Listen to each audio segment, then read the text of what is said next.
সালামু আলাইকুম বন্ধুরা, নতুন একটা ভিডিও নিয়ে আমি আপনাদের মাঝে চলে আসলাম। তো আজকে আমাদের সার্ভিসিংয়ে যে টিভিটা আসছে সেটা হচ্ছে একটা চাইনা ব্র্যান্ডের ফ্রেমলেস টিভি। তো টিভিটা ওপেন করার সঙ্গে সঙ্গে দেখতে পাচ্ছেন এক পাশের টিভির স্ক্রিনে কফের সমস্যা, যার কারণে কোনো গ্রাফিক্স নাই। আর অপোজিট সাইডে ছবির গ্রাফিক্স আছে, টিভির ডিসপ্লের গ্রাফিক্স আছে দেখা যাচ্ছে। তো আমরা এই সমস্যাটা এখন ঠিক করব। দেখতে পাচ্ছেন আমি টিভিটার ওপেন করে নিলাম অ্যান্ড কফে যখন আমি টাচ করছি তখন এই পাশের গ্রাফিক্স লাফাচ্ছে। তো এটা মূলত কফের সমস্যা, কফ আইসি খারাপ। তো আমরা এই কফ আইসি রিপ্লেস করার আগে আমি টিকন বোর্ড থেকে এফএফসি কেবল খুলে নিচ্ছি। আর এইটা যেহেতু ফ্রেমলেস টিভি, আমাদের খুব সাবধানতার সাথে ফ্রেম থেকে টিভির ডিসপ্লেটা যে নিচে আপনার ডবল বোথ সাইড টেপ দিয়ে লাগানো থাকে সেই টেপটা খুলে নিতে হবে। তো আমি খুব সাবধানের সাথে টেপটা খুলে নিলাম। খুলে নিয়ে আমি এখন আমার এই ডিসপ্লেটা সার্ভিসিং লাইটিং টেবিলে নিয়ে যাব।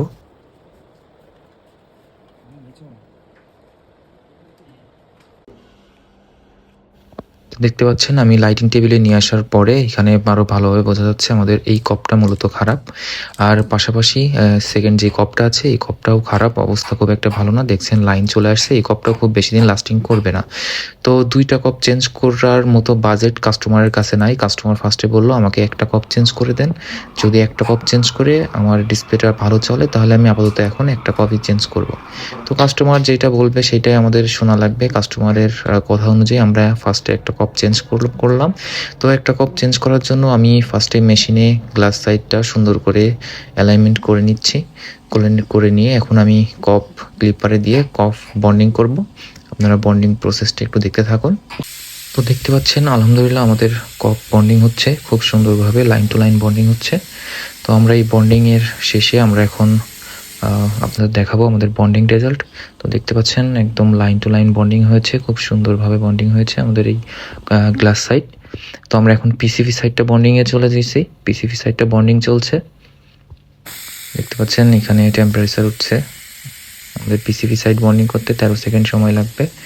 তো আমাদের পিসিবি সাইড বন্ডিং শেষ, হেড উঠে গেল। আমি এখন লাইটিং টেবিলে নিজে টেস্ট করব। তো দেখছেন ফার্স্ট একটা কপ চেঞ্জ করার পরে আমাদের এই ডিসপ্লেটা ঠিক হলো না। তো এই যে কিছুক্ষণ চলছে আবার ব্ল্যাঙ্ক হয়ে যাচ্ছে, আমাদের সেকেন্ড কপটাও চেঞ্জ করা লাগবে। আসলে কিছু করার নাই, কাস্টমারের বাজেট শর্ট। তারপরেও কাস্টমারকে বললাম যে আপনার সেকেন্ড কপ চেঞ্জ না করলে হবে না।